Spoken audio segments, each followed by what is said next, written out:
Hi! Welcome to class 29 AWS with DevOps. ఈ వీడియోలో మనం Ansible గురించి, అలాగే Ansible ఇన్‌స్టాలేషన్ గురించి చూద్దాం. సో, Ansible ఇన్‌స్టాలేషన్ అనేది చాలా ఈజీగా ఉంటుంది. బట్ కొంచెం కన్‌ఫ్యూజ్‌గా ఉంటుంది. వీడియో స్కిప్ చేస్తే మాత్రం ఇన్‌స్టాలేషన్ అనేది ప్రాపర్‌గా ఇన్‌స్టాల్ అవ్వదు. సో, వీడియో మొత్తం చూడండి స్కిప్ చేయకుండా. సో, Ansible గురించి చూసే కన్నా ముందు మనం కాన్ఫిగరేషన్ మేనేజ్మెంట్ టూల్ గురించి తెలుసుకోవాలి. ఈ కాన్ఫిగరేషన్ మేనేజ్మెంట్ టూల్ అంటే ఐటీ ఇన్‌ఫ్రాస్ట్రక్చర్ ఉంటుంది కదా! Like operating systems, networking devices, softwares, అలాగే క్లౌడ్ సర్వీసెస్ వీటన్నిటిని ఆటోమేటిక్‌గా కాన్ఫిగరేషన్ చేయడాన్నే కాన్ఫిగరేషన్ మేనేజ్మెంట్ టూల్ అంటారు. ఈ కాన్ఫిగరేషన్ టూల్స్ అనేవి మోడర్న్ సాఫ్ట్‌వేర్ డెవలప్‌మెంట్‌లో చాలా క్రూషియల్ రోల్ ప్లే చేస్తాయి. జనరల్‌గా ఐటీ సెక్టార్‌లో సాఫ్ట్‌వేర్స్, ఆపరేటింగ్ సిస్టమ్స్ అలాగే నెట్వర్క్‌కి సంబంధించినవన్నీ కూడా మనం టైమ్ టు టైమ్ అనేది అప్డేట్ చేస్తూ ఉండాలి. సో, ఎందుకంటే ప్రొడక్టివిటీ అనేది బెటర్‌గా రావడం కోసం అప్డేట్ చేస్తా ఉండాలి. బట్ ఇది మాన్యువల్‌గా చేస్తే టైమ్ కన్స్యూమింగ్ అలాగే ఎర్రర్స్ వచ్చే అవకాశం కూడా ఎక్కువగా ఉంటుంది. ఈ కాన్ఫిగరేషన్ మేనేజ్మెంట్ టూల్స్ అనేవి వీటిని ఆటోమేట్ చేస్తాయి. అలాగే ఈ కాన్ఫిగరేషన్ మేనేజ్మెంట్ టూల్స్ అనేవి ఒక సింగిల్ సెంట్రలైజ్డ్ దగ్గర నుంచి మిగిలిన సిస్టమ్స్ అన్నిటిని కూడా ఆటోమేట్ చేయడం, మేనేజ్ చేయడం లాంటివి చేస్తాయి. సో, ఈ కాన్ఫిగరేషన్ టూల్స్ యొక్క ఇంపార్టెన్స్ చూసుకుంటే ఈ హార్డ్‌వేర్స్, నెట్వర్కింగ్స్, అప్లికేషన్స్ ఇవన్నీ ఇంటర్నల్‌గా ఈ కాన్ఫిగరేషన్ మేనేజ్మెంట్ టూల్‌కి కనెక్ట్ అయ్యి ఉంటే సో, దానివల్ల ఇవి ఆటోమేటిక్‌గా అప్డేట్ చేయడం కోసం వీలుగా ఉంటుంది. సో, అలా ఎందుకు అంటే హ్యూమన్ ఎర్రర్స్‌ని రెడ్యూస్ చేయడం కోసం. ఇవి ఆటోమేట్ చేయడం వల్ల ప్రొడక్టివిటీ అనేది స్టేబుల్‌గా ఉండటం కోసం ఈ సీఎంటీ టూల్స్ అనేవి యూజ్ అవుతాయి.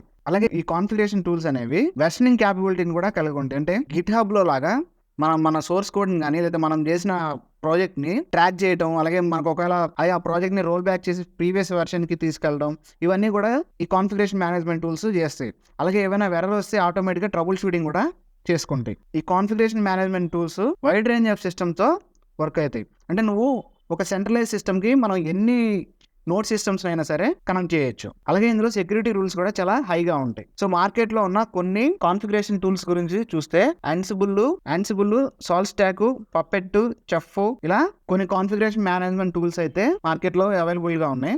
సో, మనమైతే ఇప్పుడు Ansible గురించి చూద్దాం. సో, Ansible అనేది ఒక ఓపెన్ సోర్స్ ప్లాట్‌ఫామ్. ఇది ఏం చేస్తుందంటే అప్లికేషన్‌ని డిప్లాయ్ చేసి ఈ సర్వర్ ఆర్కెస్ట్రేషన్‌ని క్లౌడ్ ప్రొవైడర్స్‌ని ఆటోమేట్ చేస్తుంది. అలాగే వీటితో పాటు అదర్ టూల్స్‌ని కూడా ఆటోమేట్ చేస్తుంది. ఈ Ansible యూజ్ చేసి మనం అప్లికేషన్‌ని చాలా ఈజీగా డిప్లాయ్ చేయొచ్చు. ఎందుకంటే దీనికి మీడియేటర్‌గా ఏవి ఏజెంట్స్ గాని, సెక్యూరిటీ ఇన్‌ఫ్రాస్ట్రక్చర్‌లు గాని ఉండవు. సో, ఈ Ansibleలో మనం ప్లే బుక్స్ అనే వాటిని యూజ్ చేస్తాము ఆటోమేషన్ చేయడం కోసం. సో, ఈ ప్లే బుక్స్ అనేవి YAML ఫార్మాట్‌లో యూజ్ చేస్తాం. మనం ఇంతకుముందు YAML ఫార్మాట్ చాలా సార్లు యూజ్ చేసాం కదా! సో, ఈ YAML ఫార్మాట్‌ని ఎందుకు యూజ్ చేస్తామంటే ఇది ప్రోగ్రామింగ్ లాంగ్వేజ్ కాదు. ఇదొక human readable data representation language ఇది. సో, ఇదేం చేస్తుందంటే డేటాని డిఫరెంట్ ఫార్మాట్‌లో స్టోర్ చేస్తది. అంతేగాని ఇదొక ప్రోగ్రామింగ్ లాంగ్వేజ్ అయితే ఈ YAML ఫార్మాట్‌లో రాసిన డేటా అనేది చాలా ఈజీగా మనం అర్థం చేసుకోవచ్చు. ఈ Ansibleని మల్టీ టైర్ డిప్లాయ్‌మెంట్ కోసం డిజైన్ చేశారు. ఇది అన్ని ఈ సెంట్రల్ సిస్టమ్‌కి కనెక్ట్ అయిన అన్ని సిస్టమ్స్‌ని కూడా ఇది ఎట్ ఏ టైమ్ మేనేజ్ చేస్తుంది. బట్ ఇండివిడ్యువల్‌గా ఒక్కొక్క దాన్ని మేనేజ్ చేయదు. సో, ఈ Ansible యొక్క వర్క్ ఫ్లో చూసుకుంటే ఇది మాస్టర్ నోడ్ అనుకుందాం. సో, ఇందులో మనం Ansibleని ఇన్‌స్టాల్ చేసాము. అలాగే ఈ నోడ్స్‌ని మనం దీనికి SSH సహాయంతో కనెక్ట్ చేస్తాము. ఈ ప్లే బుక్స్‌లో మనకి ఏవైతే ఆటోమేట్ చేయాల్సిన కమాండ్స్ అన్నీ ఉంటాయో ఆ కమాండ్ యూజ్ చేసి మనం ప్లే బుక్స్ రాస్తాము. ఈ రాసిన ప్లే బుక్‌ని ఈ Ansibleలో ఈ మాస్టర్ నోడ్‌లో మనం ఎగ్జిక్యూట్ చేసినప్పుడు సేమ్ ఇవే ఎగ్జిక్యూషన్స్ ఈ నోడ్స్‌లో కూడా ఎగ్జిక్యూట్ అవుతాయి. అలాగే ఈ ఇన్వెంటరీలో మనం ఈ ఎన్ని నోడ్స్‌ని మనం కనెక్ట్ చేసున్నాము, వీటికి సంబంధించిన డాక్యుమెంటేషన్, అలాగే వీటికి సంబంధించిన IP అడ్రస్‌ని మనం ఈ ఇన్వెంటరీలో మనం చూడొచ్చు. అలాగే ఈ Ansible ఆర్కిటెక్చర్ చూసుకుంటే సో, ఇలా ఉంటుంది. ఇది మాస్టర్ నోడ్ అనుకుంటే ఈ యూజర్ అనేవాడు Ansibleని యాక్సెస్ చేస్తూ ఉంటాడు. ఈ మాస్టర్ నోడ్‌కి ఇన్వెంటరీలు అలాగే ప్లే బుక్స్ అనేవి యూజ్ చేస్తాము. సో, అలాగే దీనికి మాడ్యూల్స్ అనే వాటిని కూడా ఈ Ansible నోడ్‌లోనే ఇన్‌స్టాల్ చేస్తాము. సో, ఈ మాడ్యూల్స్ అంటే అలాగే ప్లగిన్స్. సో, ప్లగిన్స్ అంటే లైక్ ఈమెయిల్ సర్వీసెస్ ఇలాంటివి ఏమైనా సరే మనం కావాలనుకుంటే వాటిని కూడా మనం Ansibleకి ప్లగిన్ చేయొచ్చు, ఇన్‌స్టాల్ చేసుకోవచ్చు. సో, ఈ Ansibleకి ఈ హోస్ట్ 1, హోస్ట్ 2, హోస్ట్ 3 అంటే మనం ఇక్కడ జనరల్‌గా నోడ్ అనుకుంటే నోడ్ 1, నోడ్ 2, నోడ్ 3ని SSHతో మనం కనెక్ట్ చేస్తాము. ఇక్కడ మనం ఎన్ని నోడ్స్‌నైనా సరే ఈ Ansible సెంట్రలైజ్డ్ నోడ్‌కి ఈ సెంట్రలైజ్డ్ నోడ్‌కి మనం కనెక్ట్ చేయొచ్చు. అలాగే మనకేదైనా ఒక డేటా క్లౌడ్‌కి సంబంధించిన డేటాను కూడా మనం ఏదైనా క్లౌడ్ ప్లాట్‌ఫామ్ కూడా మనం ఈ Ansibleకి అటాచ్ చేయాలనుకుంటే దాన్ని కూడా మనం అటాచ్ చేసుకోవచ్చు. సో, ఇది Ansible యొక్క ఆర్కిటెక్చర్. సో, నెక్స్ట్ మనం ఇన్‌స్టాలేషన్ చూసుకుంటే సో, Ansible ఇన్‌స్టాల్ చేయడం కోసం ఫస్ట్ మనం ఒక 2 EC2లు లాంచ్ చేయాలి. Launch instances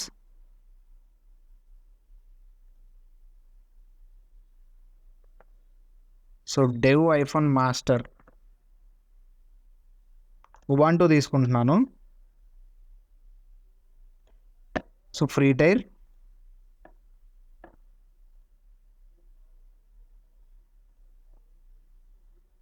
T2 micro. So కీపేర్ని సెలెక్ట్ చేశాను. VPC subnet. ఇక్కడ ఐపీ అడ్రస్ని మనం ఎనేబుల్ చేయాలి. ఎనేబుల్ చేయకపోతే పబ్లిక్ ఐపీ అనేది జనరేట్ అవ్వదు. అప్పుడు మనం ఈ కనెక్షన్ అనేది సరిగా ఎనేబుల్ అవ్వదు. Next security group. సో ఇక్కడ నేను 2 EC2లు అని చెప్పాను కదా, మన డీటెయిల్స్ అన్ని ఎంటర్ చేసిన తర్వాత ఇక్కడ నెంబర్ ఆఫ్ EC2s దగ్గర 2 అని ఎంటర్ చేయాలి. So next launch instances. So EC2 running instances.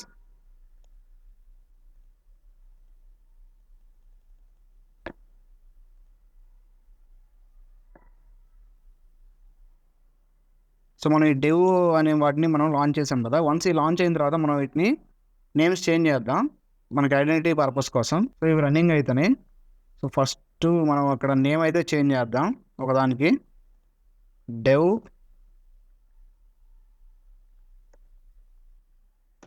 Node 1గా చేంజ్ చేస్తున్నాను. సో చేంజ్ చేశాను.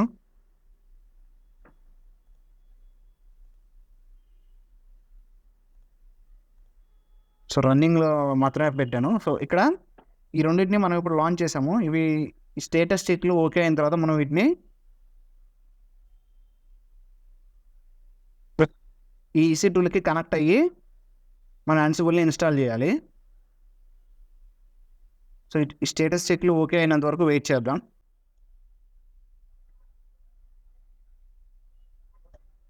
సో EC2లు అయితే ఇప్పుడు లాంచ్ చేయడానికి రెడీగా ఉన్నాయి. సో ఫస్ట్ మాస్టర్ని అయితే లాంచ్ చేద్దాం. Connect, copy, go to key pairs,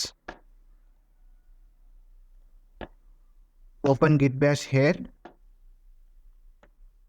present, type as. So connect అయిన తర్వాత first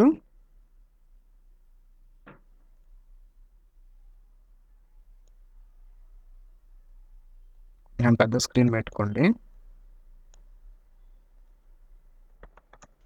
sudo su iphone. So root యూజర్లోకి వచ్చాను. ఫస్ట్ సిస్టమ్ని అప్డేట్ చేయాలి.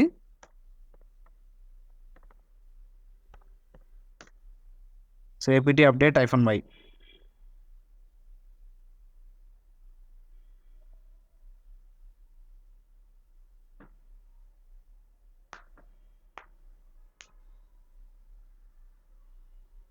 సో అప్డేట్ అయిన తర్వాత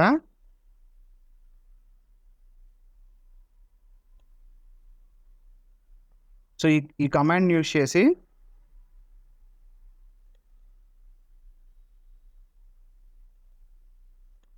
సో అప్డేట్ అయిన తర్వాత ఈ కమాండ్ యూజ్ చేసి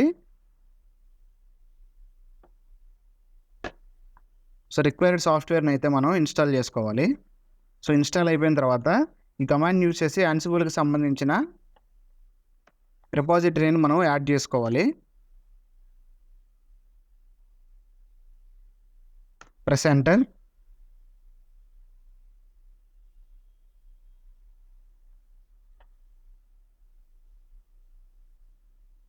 సో రిపాజిటరీ యాడ్ అయిన తర్వాత ఒకసారి సిస్టమ్ని అప్డేట్ చేయాలి.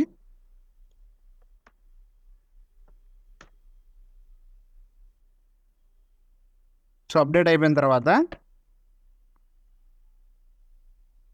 సో ఈ యాన్సిబుల్ అనేది పైథాన్తో రన్ అవుతుంది.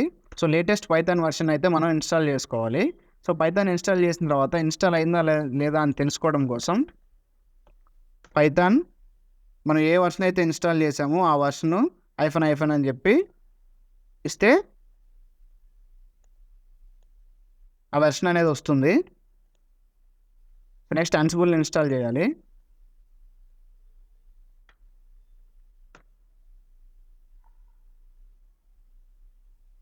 So install ansible, apt install ansible -y.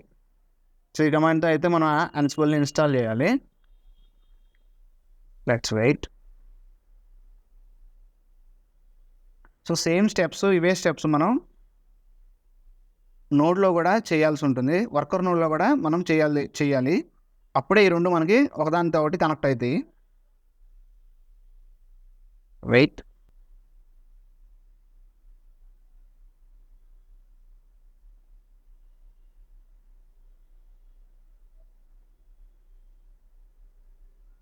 Ansible install అయిపోయింది. So next cd.ssh. సో మనం వర్కర్ నోడ్ని SSH ద్వారా కనెక్ట్ చేస్తామని చెప్పుకున్నాం కదా ఆల్రెడీ. ls. సో ఇక్కడ మనం SSH కీని అయితే జనరేట్ చేయాలి. SSH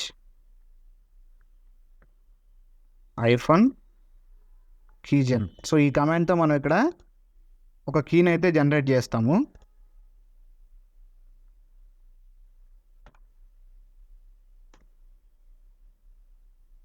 సో ఇక్కడ ఇలా అడిగినప్పుడు ఎంటర్ ప్రెస్ చేయాలి. ఎంటర్.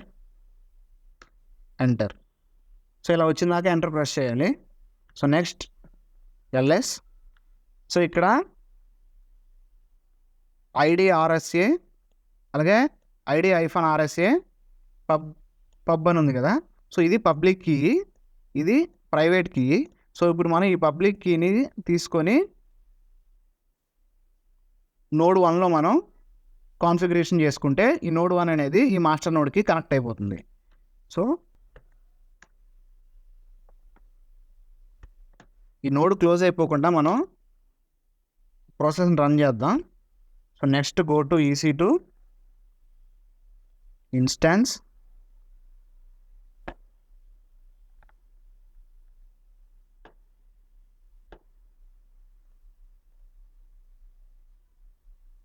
సో నోడ్ని తీసుకొని నోడ్ని లాంచ్ చేయాలి. ఇప్పుడు connect. Same go to key pair, git bash here, press enter. Yes. So launch చేసిన వెంటనే సో మాస్టర్ నోడ్కి దీనికి డిఫరెన్స్ రావడం కోసం నేనైతే దీని కలర్ని అయితే చేంజ్ చేస్తాను.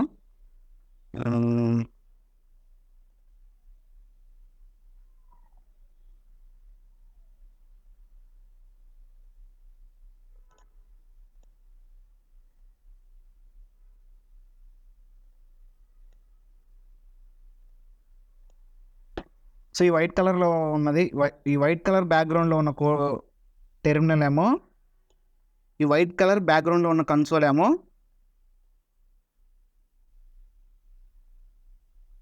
వర్కర్ నోడు, అలాగే ఇలా బ్లాక్ కలర్ బ్యాక్గ్రౌండ్లో ఉన్న కన్సోల్ ఏమో మాస్టర్ నోడు. సో ఇప్పుడు రూట్ యూజర్కి వెళ్దాం.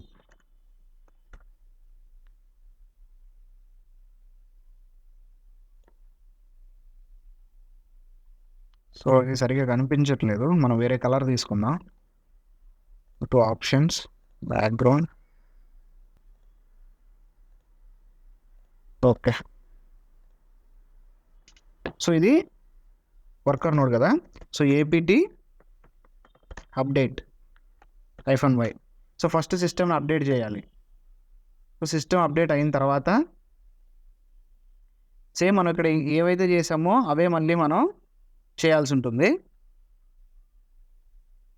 సో రిక్వైర్డ్ సాఫ్ట్వేర్స్ ఏమైనా ఉంటే వాటిని అప్డేట్ చేయాలి. సో నెక్స్ట్ యాన్సిబుల్కి ఒక రిపాజిటరీని సెట్ చేయాలి. Press enter.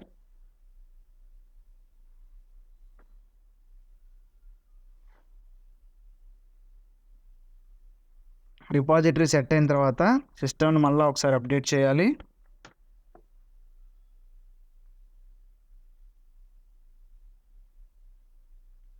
So next Python install చేయాలి. సో పైథాన్ ఎందుకు ఇన్స్టాల్ చేయాలంటే యాన్సిబుల్ అనేది పైథాన్తో రన్ అవుతుంది కాబట్టి. సో పైథాన్ ఇన్స్టాల్ అయిందో లేదో చెక్ చేసుకోవాలి ఒకసారి. సో ఇన్స్టాల్ అయింది. సో నెక్స్ట్ యాన్సిబుల్ని ఇన్స్టాల్ చేయాలి. సో యాన్సిబుల్ ఇన్స్టాల్ అయినంత వరకు వెయిట్ చేయాలి. సో సేమ్ మాస్టర్ నోడ్లో కూడా ఇక్కడ వరకు అన్ని స్టెప్స్ ఒకేలాగా ఉంటాయి. సో సేమ్ మాస్టర్లో ఏవైతే చేసామో అయ్యే స్టెప్స్ మనం వర్కర్ నోడ్లో కూడా చేయాలి. సో నెక్స్ట్ సో ఇన్స్టాలేషన్ అయిపోయిన తర్వాత cd ssh .ssh ls. So ఇక్కడ ఆథరైజ్డ్ కీస్ ఉంది కదా, ఈ ఆథరైజ్డ్ కీస్లో మనం మాస్టర్ నోడ్లో జనరేట్ అయిన కీని మనం కాన్ఫిగరేషన్ చేయాలి. So nano authorized keys copy. So ఇక్కడ ఆల్రెడీ మనం EC2 నుంచి లాంచ్ అయ్యాం కాబట్టి ఒక కీ అయితే ఆల్రెడీ ఉంది. సో నెక్స్ట్ మనం మాస్టర్ నోడ్లో ఉన్న కీని అయితే ఇందులో కాన్ఫిగరేషన్ చేసుకోవాలి. So go to master node, Ctrl+C, ls cad id_rsa.pub.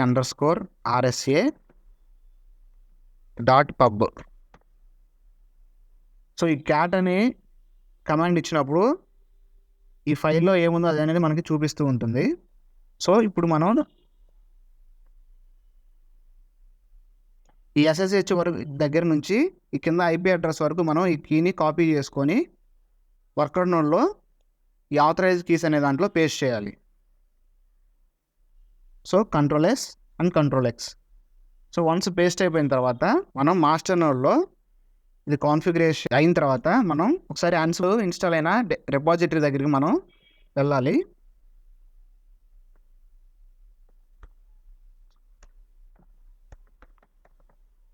So Ansible -version enter చేస్తే మనకి Ansible కాన్ఫిగరేషన్ ఫైల్ అయితే ఫైల్ పాత్ అనేది చూపిస్తుంది.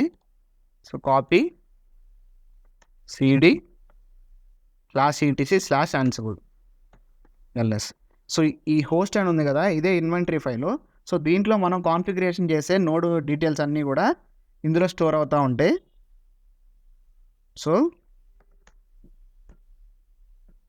Nano hosts. సో ఇక్కడ వెబ్ సర్వర్స్ అని ఉంది కదా, సో ఈ వెబ్ సర్వర్స్ కిందన మనం ఆ నోడ్ని అయితే మనం కాన్ఫిగరేషన్ చేయాలి. సో ఎలా చేయాలంటే go to web servers. So ఈ హ్యాష్ని రిమూవ్ చేయాలి.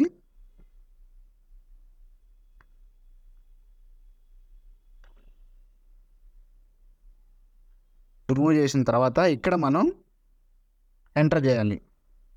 So node 1 space Ansible_SSH_host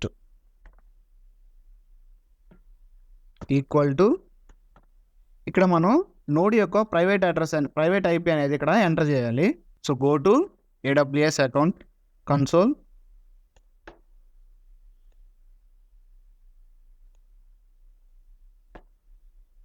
so ఇది నోడ్ కదా, ఈ నోడ్ యొక్క ప్రైవేట్ IP అనేది ఇది. సో దీన్ని కాపీ చేసుకొని ఇక్కడ మనం ఇన్సర్ట్ చేయాలి. సో ఇన్సర్ట్ చేసిన తర్వాత Ctrl+S Ctrl+X. So apt update -y ఒకసారి సిస్టమ్ని అప్డేట్ చేయాలి.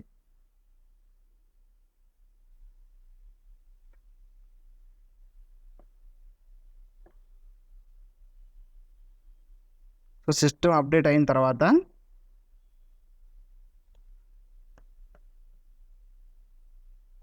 Ansible -m ping web servers. So అక్కడ మనం వెబ్ సర్వర్స్ దగ్గర ఇచ్చాం కాబట్టి వెబ్ సర్వర్స్ అని ఇవ్వాలి. Press enter. సో ఇలా వస్తే ఎస్ అని క్లిక్ చేయండి.